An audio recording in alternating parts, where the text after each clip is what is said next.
Hello, everyone. Today is Friday, January 7th, 2022. TPLF's recent aggressions in Afar affecting aid delivery, Foreign Ministry says. This article is taken from Ethiopian Monitor. The Ministry of Foreign Affairs, MOFA, said the latest provocations and shelling of the Abala area in Afar by the TPLF forces have continued to challenge the humanitarian supply process. The government of Ethiopia called on the international community to condemn this egregious act by the TPLF that puts the lives of many of our people in the Tigray region in danger, said Dina Mufti, spokesperson of MOFA, during the press briefing on Thursday. He said the group's attack on the humanitarian supply route shows its disregard for the people in Tigray and its profiteering attitude from creating and exacerbating the food crisis in the region. The silence of the WFP chief on the more than 1,000 hijacked trucks by the TPLF, coupled with the indifference of the international community over the latest unwarranted provocations on humanitarian supply routes in the Afar region, are putting many lives in danger, the spokesperson added. During his briefing, the spokesperson also rejected the recent Human Rights Watch allegation, which claims thousands of ethnic Tigrayans recently deported from Saudi Arabia have been mistreated in the hands of the government. The report is not only unsubstantiated, but an irresponsible move that aimed to discredit all the efforts that the Ethiopian government has been doing to relieve the pains of our citizens that have returned from Saudi Arabia, Dina said. The report by the Human Rights Watch seems to accuse the government of Ethiopia of not sending the returnees to the areas that have been affected by the conflict, advancing political interests at the cost of the returnees is beyond comprehension, he's added.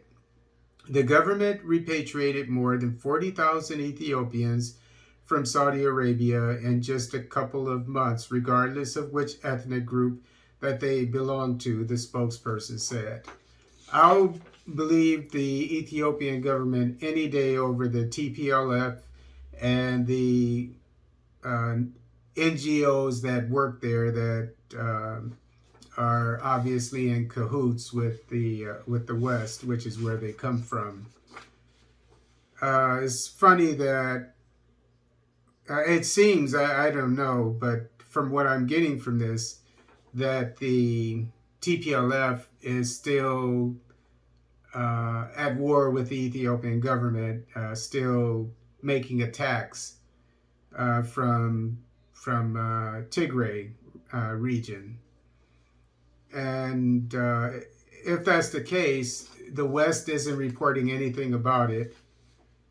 And but in any event, obviously they're disrupting the aid that is intended for Tigray and for neighboring areas by damaging roads, main supply routes, etc., highways that lead to areas where the food and other aid are being transported.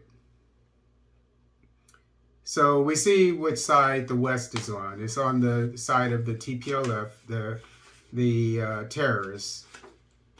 And so anytime Prime Minister Abe does something that is controversial in their eyes, and it isn't controversial in their eyes. They just stretch the truth or go with the fake news that's available to them.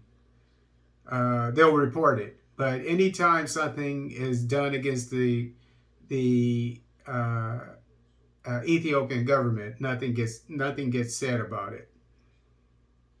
Yet the West, in this case, the United States government, the Biden administration, is taking Ethiopia out of the AGOA the agreement that that will that was helping the textile industry, which was growing and supplying a lot of jobs. And so this is going to affect that. And as we all know, Prime Minister Abe didn't do anything to deserve this. Yet, when the TPLF does something egregious like this, nothing gets said about it by the West or even the United States in particular.